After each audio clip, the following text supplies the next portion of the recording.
Guys, welcome back to our channel, and I say our channel because we have a special guest here today. Hi. I'm here now. So Finally. yeah, Jessica's here, so we are going to make a video about her first week in Canada. It's been almost 1 week now, and I made some notes because there were things that came up, and I was like, okay, we need to talk about this later. Yeah, there are like some interesting that came or that I experienced here in my first week in Canada. It's like, for me, it's very interesting, and sometimes I quite it different because in Philippines way back then it's very very different. It's not unusual, and then when I came here, oh, that's like surprisingly and very interesting. So Okay, so what are some things that you're thinking of in your head? Because I have things written down, but what are some things that stood out to you that is different or interesting that you want to talk about? first one is when I arrived here, of course, the cold weather. I didn't expect that it's really cold. Like I was saying, oh, I can handle that cold, like whatsoever what it is. But when I arrived here, it's freaking cold. I think it was because it was kind of middle of night when you came. I feel like it was maybe 2 degrees or something. Yeah, so it was almost zero. Yeah. Plus, I guess I came from tropical country, which is Philippines, more on hot country, right? So my body is like used to in hot temperature or something. So when I got here, it's like my body got shocked or something with the first or cold weather. What I remember about picking you up was I was waiting at the carousel for you, and then you came, and then there was the bags started coming out, and there was that black girl who was there, and she's like being all crazy. She's like just like she's kind of I don't know. She's being so hyper. Like I didn't see because in Philippines like people don't do that thing. Like she's very hyper. Like so much energy, and I was like so shocked, and I was like, what was that? Yeah, like she goes up, she's like grabbing her bag like all crazy. She's like whoop, and she grabs it, and she's like I guess it's fairly heavy, so she's kind of like messing with it. Then she like flips it up, and she's like, "We're out, bitch!" And I'm like, "What?"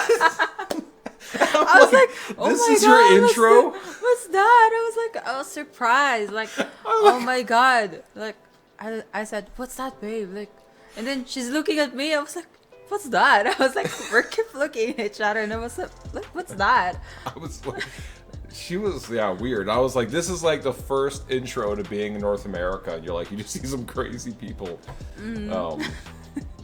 Yeah, you'd never see that in the Philippines, right? Yeah, I never see that kind of woman or man in Philippines. Like, it's very weird for me, and it's very surprising.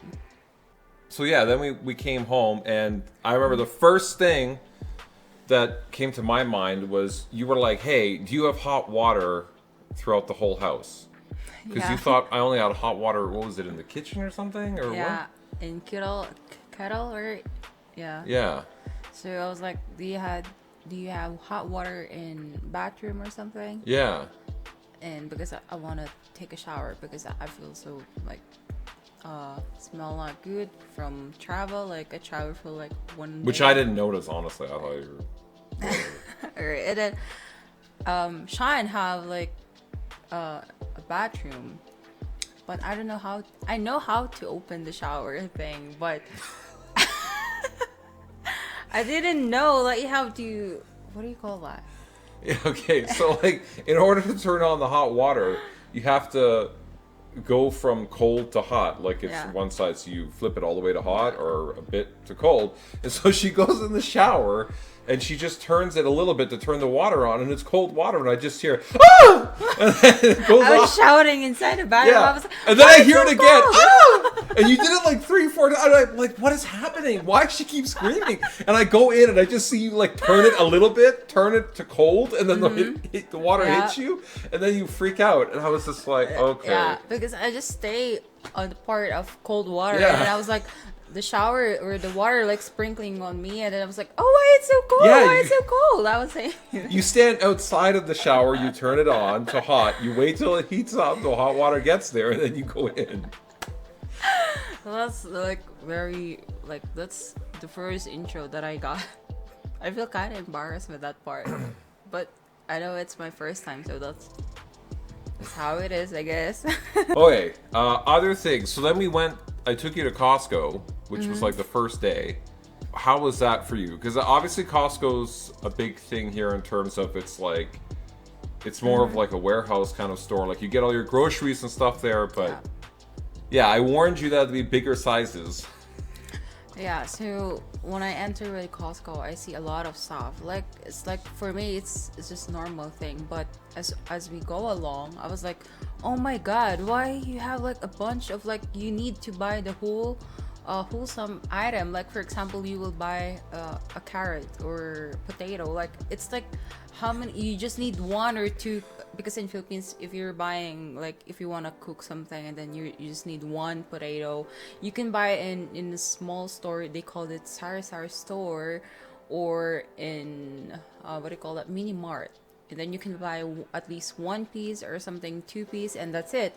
But in Costco you have to buy the whole sum, like literally if it's 15 potatoes you have to buy it all, everything, and then you just need to have it once. Oh my goodness. Yeah, you were like, hey, can I get like 2 banana? I'm like, you can have 8 banana or 10 banana. Yeah. How many bananas do you want? That's ridiculous. I was very surprised. And then Sean explained that that's how Costco is. They sell a bulky or wholesome item. So yeah, you don't just get one bottle of ketchup. You get like 2 big bottles of ketchup or whatever. Yeah. Or you saw the chip bags and you were like, the chip bag is like big. Yeah, it's like huge. Yeah, if you know, like, it was like the size of your body. This is one bag of chips. It's so very big. Maybe we should like bring samples and then show them, right? Isn't it? Especially when you go to the Philippines and we're like the grocery store there and you get like the little personal bag and I'm like, oh, it's so like, you know, just for you, small.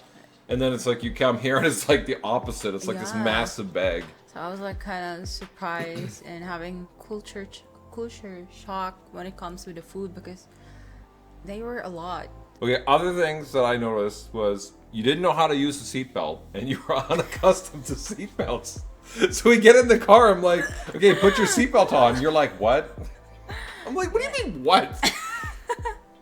Yeah, because in Philippines there are some areas or part where you can use seatbelts, like private road or something, but usually most of the people in Philippines, especially riding vehicle or car, they are not usually used to wearing seatbelt, so especially the passenger seat or something. So that's how I used to in Philippines, and then when I came here it requires to wear a seatbelt all the time, especially if you're a passenger or something. Yeah, like what is the purpose of having the seatbelts in your car? You're like, oh, it's just decoration. You just hang something on it. I don't know. It's design. Yeah. It's design, yeah. Yeah. Okay, then we also you mentioned that the highways here, the road was very large and that there was like many turns and lanes, like you were confused. Yep.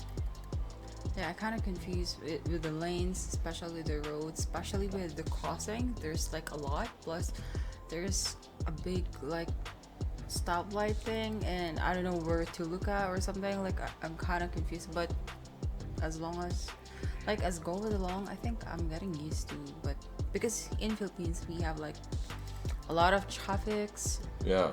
All the time. Yeah, and everybody's just going like this. It's like, okay. And then here it's like people are signaling. Yeah. Although some people are crazy and going fast and like cutting, but that's rare. Yeah, it's very rare. So here it's totally different. Okay. Plus, the one that I noticed, like if you like crossing by on the road, you have to press something on the stoplight, right?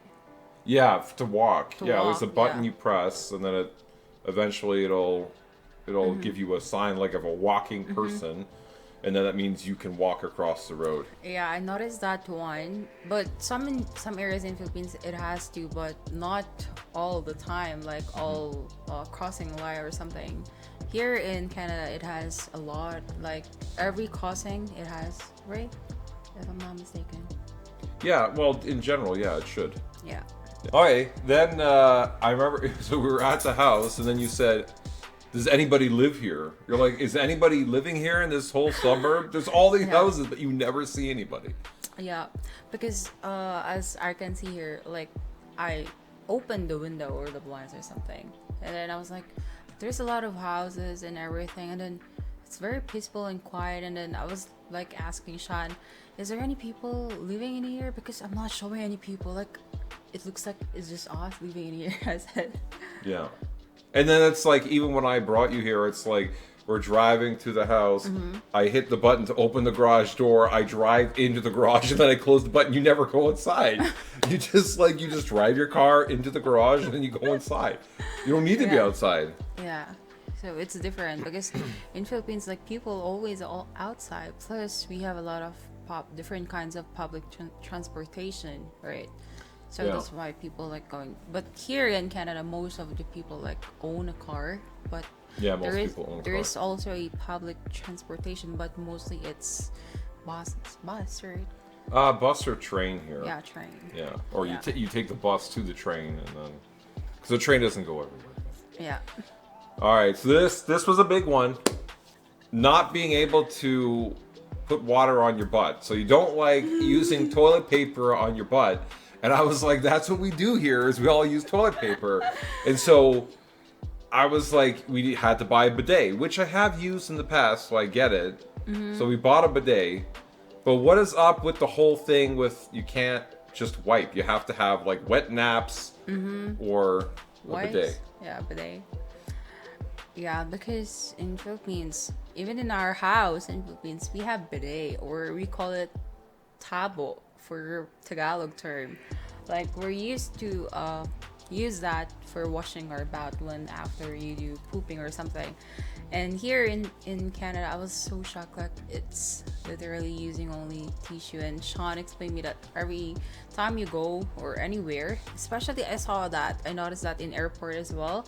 When I try to use their comfort room or something, it's all tissues, like no bidet at all. So that's kind of even in comfort room is bathroom.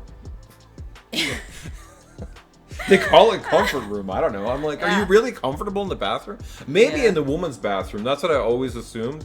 That they have like a nice couch and like a lazy boy in there and like perfume spraying. And then you go into the men's bathroom and it's like somebody's old poop in the toilet that they didn't flush. And then just like, you're like, how do I use this? There's like crap all over the floor. Yeah. Even in Taiwan, I noticed that I had a layover in Taiwan and I'm using their bathroom or comfort room. They only have tissue, so. In one place in Taiwan that I went, they had a bidet. Really? It was like a heated seat one. It was like real fancy. I didn't see that because in comfort room or bathroom for women's, it's like tissues only. Oh. Yeah, it's just tissues. Well, I guess the men went in Taiwan. So you're telling you're special like that? Yeah, we're special in Taiwan. We're special in Taiwan. So that's what I noticed here in Canada as well. Like the first week that I noticed, like, though I'm still adjusting, you know. What I took away though from this toilet bowl thing is now whenever you look at foreigner, you guys think that they have dirty butts because they only wipe with tissue. No. They have dirty butts. It's true. No, oh my goodness. Yeah. No, I didn't think about that. We'll leave it here today for that video. We actually have another story because you had a thing that happened going through security, and we'll record that in the next video, which we'll talk about because you gotta stay that was tuned. Crazy. Yeah, that's crazy. Stay tuned. Yeah, they gotta stay tuned. Or wait for the next video, I guess. Okay, and I'll try to do a better job of looking at the camera. I think I realized halfway through this video, I was like this. I was like doing this? Yeah, that's probably not fun for you guys to just watch the side of our heads. Yeah. Plus, it's my first time facing with camera, though. You don't normally face the camera? You know, like doing the vlog thing. Oh my goodness. Okay, whatever. I was like, when she takes a photo, she's like... not even looking at it, just taking photos some weird way. It's always the side of her face, the back of her head. I wonder what my photos never turn out. Oh my goodness. Okay. All right, see you guys. See you guys. Bye.